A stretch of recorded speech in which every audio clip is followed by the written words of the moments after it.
Selamat datang di channel Vlog Masel. Jangan lupa subscribe, like, komen dan aktifkan notifikasinya. Selamat menonton. Bab 40. Lupakan Catherine. Devan kini tiba di rumahnya jam 5 waktu Indonesia Barat dalam keadaan mabuk. Pria itu mabuk semalaman.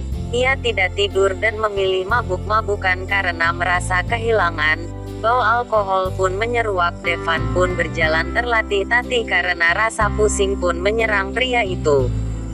"Dari mana saja kamu?" tanya Brian dari arah ruang-ruang keluarga.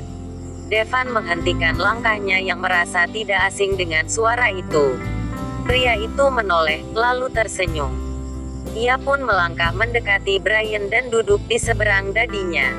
Dedi kapan pulang?" tanya Devan tersenyum aneh layaknya orang mabuk. Brian tidak menjawab karena ia tahu betul bahwa putranya sedang mabuk berat. "Devan," panggil Gracia yang tiba-tiba muncul di ruangan tersebut. Devan pun tersenyum melihat orang yang melahirkannya tersebut berjalan mendekat ke arahnya. "Mommy," panggilnya tersenyum. Gracia tersenyum, seraya mendekati putranya yang tampak kacau. Lalu duduk di sisi pria itu. Devan pun tidur di pangkuan wanita parubaya itu layaknya anak kecil. Tanyakan sesuatu padanya, dia akan jawab jujur jika sedang mabuk. Titah Brian seraya menatap putranya datar.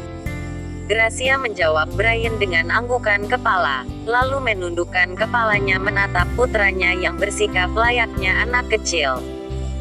"Sayang, kamu kenapa seperti ini, Nak? Tidak biasanya kamu seperti ini," ucap Gracia seraya membelai rambut putranya tersebut. "Mom, aku kayak gini karena Catherine," jawabnya jujur. "Catherine?" tanya Gracia pura-pura tidak tahu meskipun ia sudah tahu semuanya. Ia hanya ingin mendengarkan dari mulut Devan sendiri. Begitupun dengan Brian.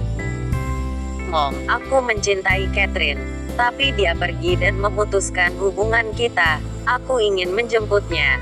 Tapi aku masih menunggu surat perceraiannya," ucap Devan. "Ya ampun. Kamu merebut istri orang, sayang?"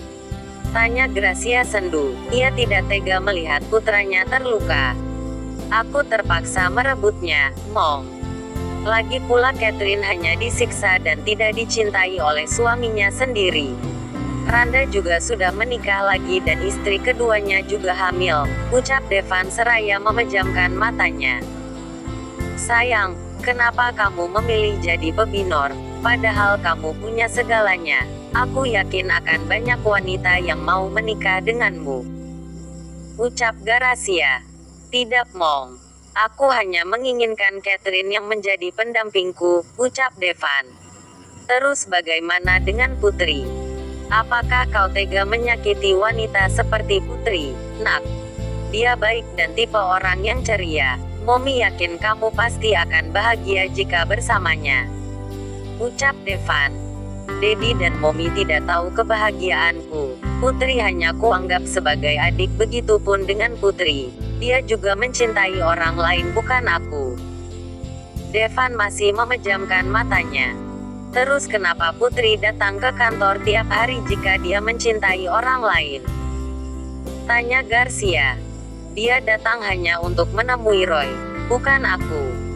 Dia menjadikanku alasan hanya untuk menemui sekretarisku," ucap Devan. "Sudahlah, Mom. Aku ngantuk, Mommy nanya lagi nanti." Devan mau ke kamar. "Kepalaku sakit," ucap Devan seraya duduk dengan keadaan lemas seraya memejamkan matanya, dan mencoba berdiri. "Ya sudah, Mommy akan mengantarmu ke kamarmu," ucap Gracia. Wanita parubaya itu pun menuntun putranya karena ia melihat putranya yang berjalan lunglai dan seperti tidak mengenal arah. Sementara Brian hanya menatap istri dan putranya tanpa berniat ingin membantu. Ia menatap Devan tanpa arti, entah apa yang ada dalam pikiran pria tersebut. Sementara di tempat lain, Randa juga terbayang dengan kenangan-kenangan manis dengan Catherine. Ia menatap foto-foto Catherine dan dirinya di kamar yang biasa Catherine tiduri. "Kenapa kau harus menyakitiku seperti ini, Chad? Aku mencintaimu, tapi kau malah berkhianat," teriak Randa seraya menghancurkan foto pernikahannya dengan Catherine yang berada di atas nakasnya. "Aku sangat sakit kau lukai seperti ini. Kenapa aku begitu bodoh hingga aku tidak bisa melupakanmu?" ucap Randa dengan tangisan pilu. "Mas, kamu kenapa?" tanya Mika menghampiri Randa yang duduk lesehan dengan darah yang mengalir di tangannya karena terkena pecahan beling di kamar tersebut. Pria itu melempar foto-foto Catherine membabi buta dengan tangis yang terisak-isak. "Mas, tataplah aku," ucap Mika, sambil menangkup kedua pipi pria itu. "Hidupmu, bukan Catherine lagi, tapi anak kita," ucap Mika seraya mengambil tangan Randa dan meletakkan tangan tersebut di perut wanita tersebut. Randa pun menatap Mika dengan mata yang bengkak karena pria itu menangis sepanjang malam dan mengunci kamarnya tanpa memedulikan Mika yang mengkhawatirkan dirinya, hingga akhirnya wanita itu menemukan kunci cadangan di ruang keluarga. "Cintai aku, lupakan Catherine," ucap Mika penuh harap.